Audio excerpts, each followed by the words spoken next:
Hello there friends, Ian here. This week we're going to be doing something a little bit different. We're going to be reacting to some posts on the subreddit MenWritingWomen. Now if you're not familiar with this subreddit, it's where you go if you want to find out what you should not do when writing a woman in your novels. So we're going to react to some of those and see how bad some men write their women characters. With that being said, let's get into it. I had a couple friends pick out what posts we're going to be reacting to, so that is what we're going to be doing. So this is the first post. Even though the area was warm, Myrna's breast felt very cold, like ice, and her nipples had stiffened because of that. Myrna told herself that they were soldiers erect, ready to do battle for the sake of the revolution, and if necessary, to die for it. Well, that's something. I don't really have much to say about that one. I'm gonna go out on a limb and say no woman ever talks or thinks like this. Alright, let's move on. So this one has a highlight on it, so we're just gonna read that part. Lilypad's bound feet meant that running made her body shake hard and sent her breasts bouncing in all directions. Okay, there's many things wrong with that. The first thing is bound feet. You can't run with that. That's just not feasible. You'd fall. Like, this entire thing just doesn't make sense because you'd fall if your feet were bound. You can't run. If you tried jumping, you'd still probably fall over. And why the author had to go that much farther, I don't know. Yeah, my brain's already dying from all this. This next one, let's see. With a final eye-watering burst of laughter, the birdie woman left the bathroom. Mia pulled the shirt off over her head, baring Susanna's breasts, which were the color of coffee, with just the smallest splash of milk added in. Her nipples, which had always been as small as berries, were now much larger. Nipples craving for a mouth. First of all, I'm not a fan of using food or drinks for describing someone's skin tone, but also that how they described that's not like a human anatomy, you know? I don't like that description. But seriously, why? Hopefully it's the last time I see talking about breasts. But we'll see, I suppose. Sally, Morris muttered helplessly. Come here. Sally swept breathlessly into the living room. Her breast quivered with excitement. Are you... What is it? Oh. She saw the robot and halted uncertainly. Ed, did you order something? Are we buying something? Well, the conversation is fine, yet no part of any human would quiver with excitement. Apparently we're not done with that. Now I'm thinking that's just a common theme throughout this entire subreddit. I don't get it. How do our interactions change the way our bodies feel?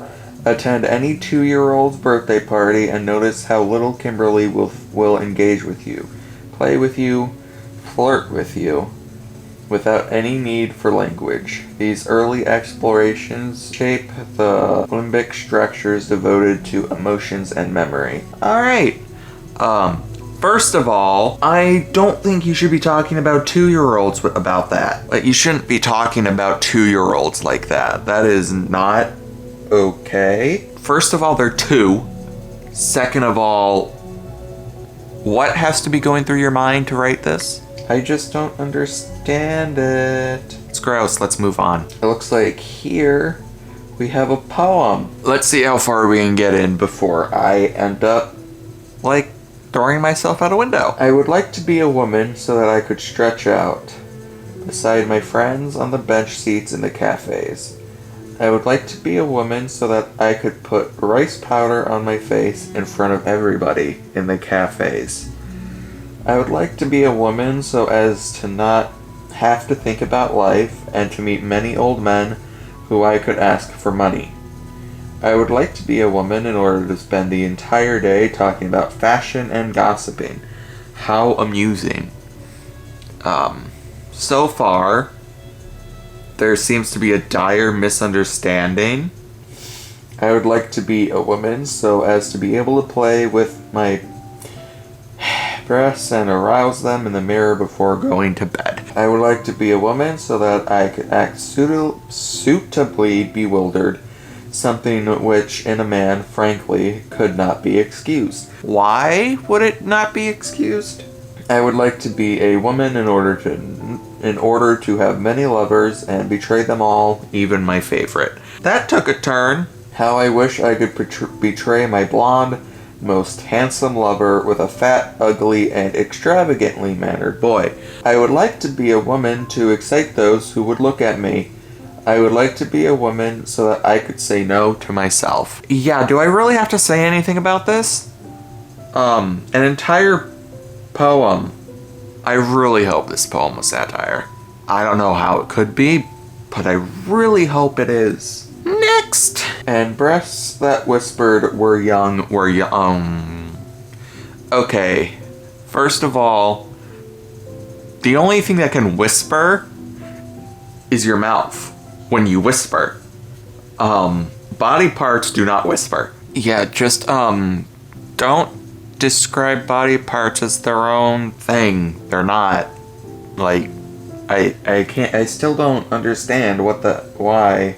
Moving on. Right, we'll see where this goes. My first thought was the girl who walked in was Brian's girlfriend. Then I saw her glance our way, smirk, and noted the similarity between her eyes and Brian's, his sister. My second thought, or the second response really, was hard to put into words. It's like you could look at a Mercedes and say that it was beautiful work of art, even if you weren't someone who paid much attention to cars. Along similar lines, when you saw a Mercedes with cheap flame decal plaster pasted around the wheels and a tacky homemade spoiler stuck on the back, it was painful and disappointing on a fundamental level. This is what I felt looking at Aisha. She was beautiful, as feminine as Brian was masculine, with high cheekbones, a long neck, and even though she was 2 or 3 years younger than me, she already had breasts larger than mine. I could be convinced to chop off a finger for legs, a waist, and hips like hers. So, that is wrong on a lot of levels. Title of this says 13-year-old. You don't talk about 13-year-olds like that. That's not something you do. Also, anatomy is wrong. That's a bit... Nah. I think I am kind of dead on the inside now. Move on again. In tweed skirt and Angora sweater, her figure was still impressive, though her breasts no longer jutted out of her trunk. Jutted out of her trunk like a pair of smallish thighs that they had once famously done. Hold on.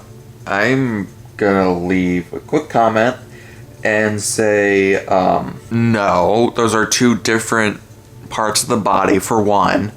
Two, like, half the time I really hope these, characters that are the narrators, are like this, so that it makes sense in the story, but I am not keeping my hopes up. Next post. How many more do I have left after this? Okay, we're almost actually to the end. After the meal, the couple retired to their bedroom. Man and wife don't usually lie together in the daytime, but when he went outside to close the shutters, she did not protest. As soon as he put his arm around her, she was aroused, like an adolescent, since a woman who has not been pregnant remains virginal forever. Actually, if they want cuddles, they do cuddle during the daytime. which I guess would be lying together. So that's the first thing. The second thing, why would you ever compare to an adolescent child? That is not okay. The last line, if I know anatomy right, that's wrong. But I could be wrong, I guess. Who knows? Moving on. Magda looked down at herself and saw she was still in her nightgown, the blue flannel one, tight at the throat and sleeves and loose all the way down to the floor. Her breasts, although not large, jutted out shamelessly under the soft, warm, heavy fabric. Free of the tight undergarments that imprisoned them during the day, she quickly folded her arms over them. I don't know what to say to this one. Yeah, there's nothing to say to this one. Nope. Cascading down her back, not even the stiffest robe could completely hide Lucilla's ample breasts. That's the end of the post. Alright, I can see why everyone makes fun of this, because on one hand, it's hilarious to see how badly men write women sometimes. It's just kind of awful to read people write women like this. They really need to come into contact, become friends with, get to know what you should be writing about with women, because none of these should really be a thing. I highly doubt women ever think like this. It's just not something I would write, and it's not something I think anyone should be writing about, really. I am me, and I have my observations. And this is not how you should be going about it. On to the next post. A voice said, "Thank you," so softly that only the purest articulation made the words intelligible. And a young woman came through the doorway. She advanced slowly, with tentative steps, looking at Spade with cobalt blue eyes that were both shy and probing. She was tall and pliantly slender, without angularity anywhere. Her body was erect and high-breasted, her legs long, her hands and feet narrow. She wore 2 shades of blue that had been selected because of her eyes. The hair curling from under her blue hat was darkly red. Her full lips more brightly red, white teeth glistened in the crescent her timid smile made. Not sure why you would describe someone's body like that. I'm just gonna move on because I'm honestly just, like I said, dead. Oh, that actually was the last one. Oh my god, I'm saved. And that's it. That was me reacting to some posts on men writing women. Throughout this entire experience, I've learned that a lot of men are just not good at writing female characters, which is a shame, but that's what I've come to realize. Tell me what you think about this subreddit and how I can improve these videos for you in the future. I hope this helped you know what not to do and that it has been fun to watch. If it was, be sure to drop a like and subscribe if you haven't already, as I post videos like this every Sunday. I hope you have a wonderful rest of your day, and I'll see you next week. As always, never stop writing. Bye!